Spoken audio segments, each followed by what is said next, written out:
Hopefully you can see me and you've joined today for Clover HR's presentation on do you have a communication strategy?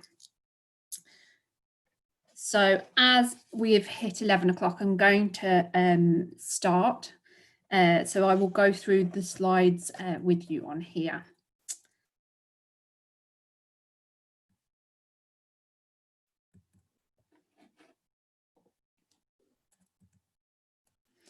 So first of all, I'll introduce the Clover HR team. All of us are here to help with any of your HR needs. We're headed by Michael Doolin, who you can see at the centre front of the photo, and I'm there on the left as well in the blue dress. So that is the team. Question and answers, just to say, feel free to email me at the end of the session or email over to Clover HR and someone will pick up and respond to you. The details again will be at the end of the presentation. If we could do the questions at the end, I think that will ensure the smooth running perhaps a little better of the webinar, but do save your questions and I will try and answer those.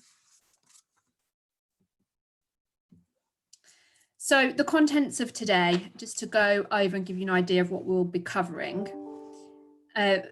Firstly, what is communication and why does it matter in your organisation? Secondly, we're going to have a look at the roadblocks to communication. So what is stopping it? Thirdly, building an effective communication strategy. Fourth, of course, communication and coronavirus.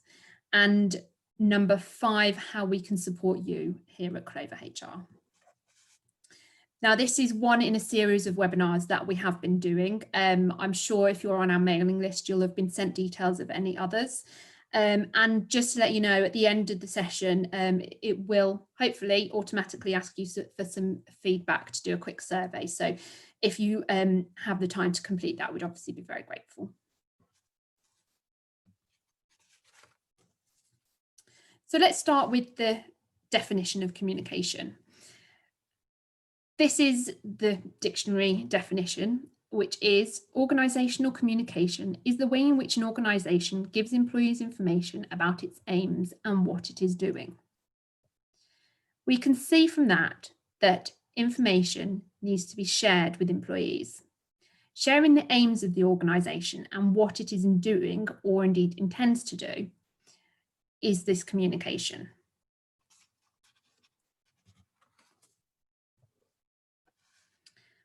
So, why should you be communicating effectively within your business? There's a number of benefits for better and more communication. It leads to a sense of belonging, trust and understanding of the business. This leads to more engaged employees. They are on the journey with the organisation. These highly engaged employees lead in turn to happier employees who want to stay and who are more productive. And this is a big win. The flowchart on your screen demonstrates visually how this flow of communication results in productivity and well-being. It works as a visual reminder of why we should care about communication. I'll leave it up for a few moments just so you can have a look at the flow there.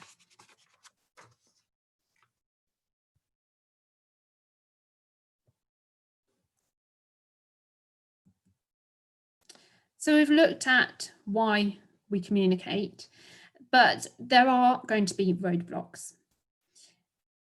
This is the real world after all. And it's a world of complexities and of change. An ever-changing world, this can lead to a struggle to communicate on where the organisation is going and on what's important to employees. For example, coronavirus. It's demonstrated that we don't know what's around the corner and we can't always plan for every eventuality. We need to make sure that the communication, though, remains with our employees at all times. Time pressures. So time's a valuable resource and one that many don't feel that they can spare for communicating rather than getting the job done. How often has it been easier to give direction rather than to communicate openly? But equally, how often have you had misunderstandings or resentment and have had to spend even more time and possibly other people's time trying to rectify that initial lack of communication? This ties in with the next point, a lack of understanding of the importance of effective communication and of spending time on that. We've seen from the previous slide that it is important and it has a direct impact on your bottom line.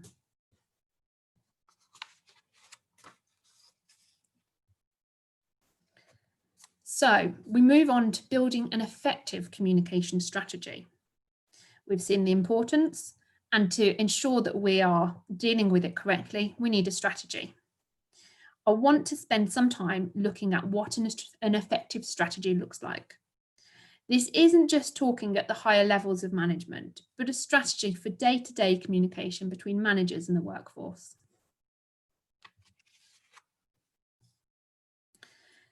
So I have here a quote from the CIPD on their interpretation of a successful communication strategy. It states that the strategy is built on a shared sense of purpose and aligned to the organisation's strategy. It must receive attention and support from senior leaders. It should be driven by genuine dialogue. It's part of good people management. And ideally, it should draw on a range of digital channels and tools. It must be reviewed and assessed for effectiveness. So I'm going to go on to look at some further detail on some of the main points here. In particular, I want to focus on support from leadership, genuine dialogue, the tools that you can use, and evaluating the effectiveness of the communication strategy.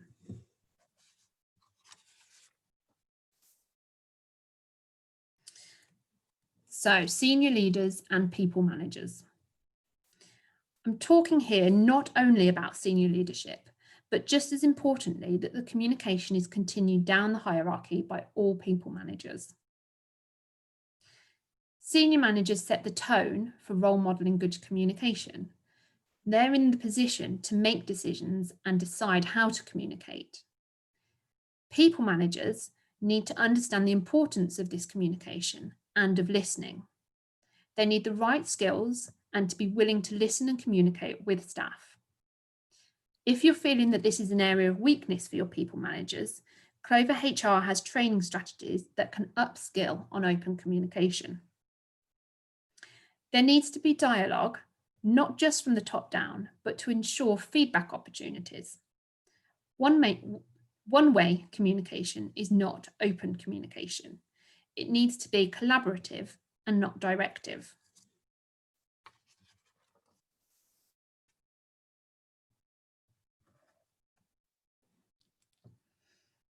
As I've just stated, effective communication is not only top-down communication.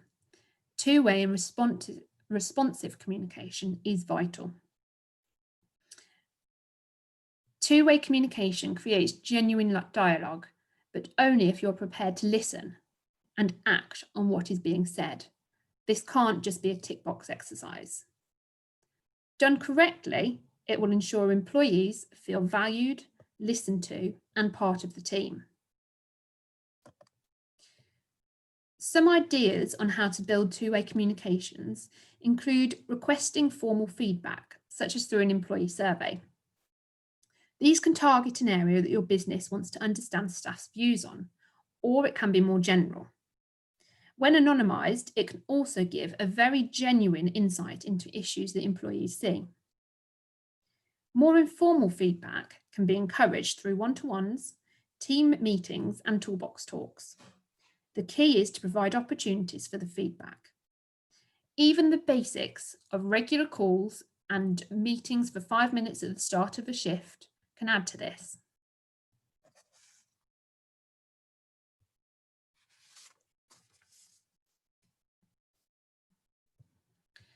So we've just touched on some ideas for feedback through surveys and meetings.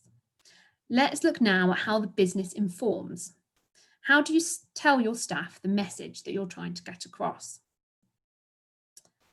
You need to have a clear channel for communication and information sharing. Is there somewhere all employees know where to check? For example, an intranet or a notice board? As businesses and employees have become more tech savvy, you can look at new tools available to you. For example, have you thought of a Facebook page for employees, interactive intranets, or even Twitter? There's a wide range of benefits. It enables employees interaction and gives them a sense of belonging. It can quickly resolve issues, particularly with a dispersed workforce. It encourages teams and departments to collaborate. It gives employees a greater voice, and it gains insight into the issues that are affecting employees in their work. However, it must be accessible to everybody. If communication through such tools has bars placed on it so that certain people cannot gain access to it, it becomes a negative feature. Consider those who may not have internet access, those working from home, part-time workers. Do they all have the same amount of access? You must know your staff and be able to tailor your communication to suit them. It isn't a case of one size fits all. You need to really analyse what you're looking at in terms of the tools that you use and whether they suit your business model.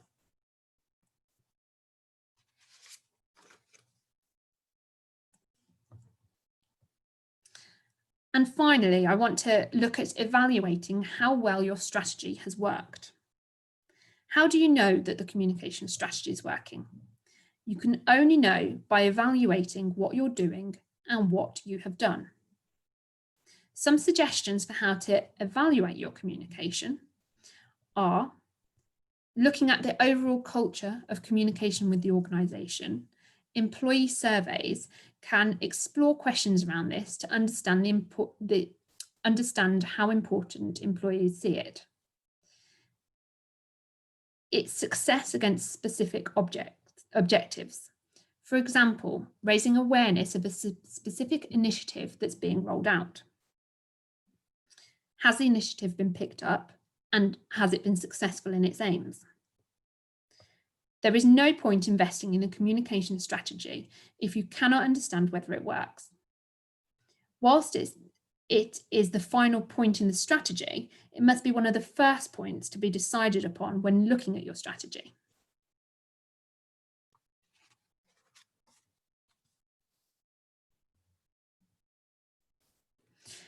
And we can't get through a webinar without talking about coronavirus at the moment.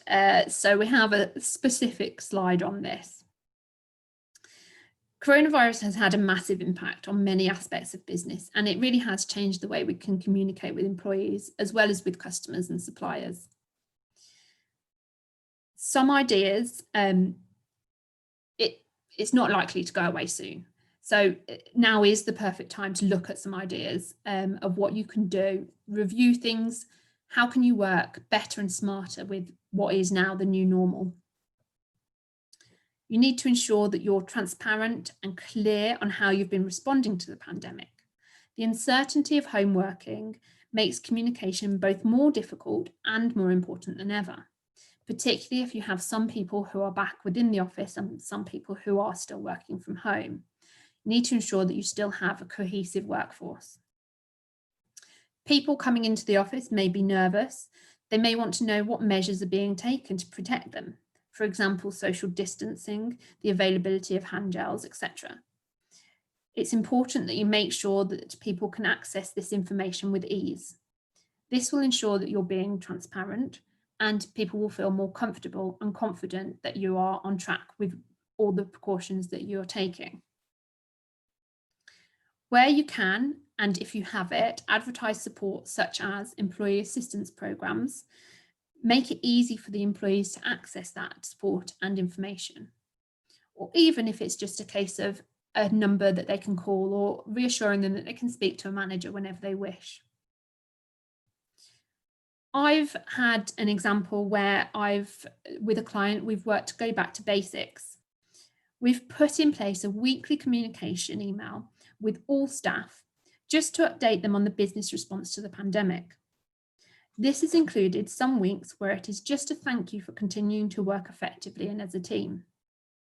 Other weeks, it's information on guidance put out by the government and the impact it does or does not have on the business. And other times, it is information and links to websites offering support for mental health issues. The value to the employees is knowing that they're not isolated from decision making and that the business still cares what is happening in their lives.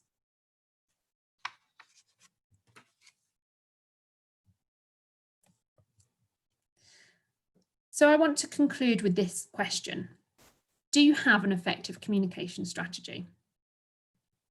The points I've gone over may reveal that there is no strategy, or you need to consider your strategy in greater detail.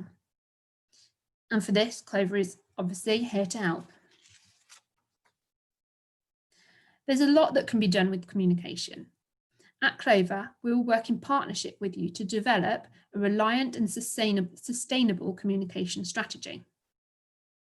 We can review your current levels and methods of communication within the business and provide solutions to where you may not be hitting the mark. We provide training and can develop your managers not just in communicating effectively, but also with other development needs around people management. We can carry out employee surveys for you so you can see how employees feel about the communication currently in the organisation.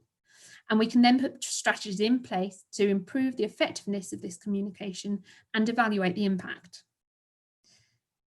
Please feel free to contact myself or a member of the team for more details. And in a moment, the slide will go up giving my details. I also wanted to take the opportunity to make you aware of some other webinars that are available at the moment. These are online already. We have, and this is just a selection, but we have How to Create a Powerful CV with Deirdre, our head of Clover CV. Implementing Business Change with Leanne, our business partner. What is Coaching with Ceri Cooper, leading coach and HR business partner. As I say, there are many more available online also from Clover HR. So now just to say thank you for listening. I hope you found it useful and it's given you an opportunity to think about your communication, how you're communicating as a business and what your strategy is. And these are my details. I'll leave these up for a few moments if you want to jot down my number and my email address, or alternatively, if you want to just go onto our website and have a little look around there, we've got some details, we've got blogs giving information on a range of HR matters.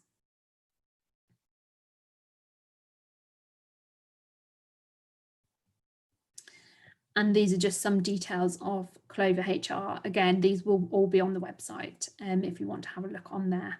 But you can follow us on Facebook, Twitter, and LinkedIn. And in a moment, hopefully you will be directed to some feedback questions on today. We'd be really grateful if you could complete these, as it does help us to improve the webinars that we're putting forward for you. Thank you again. I hope you found it informative and I hope to see you on the next webinar that we do. Thank you.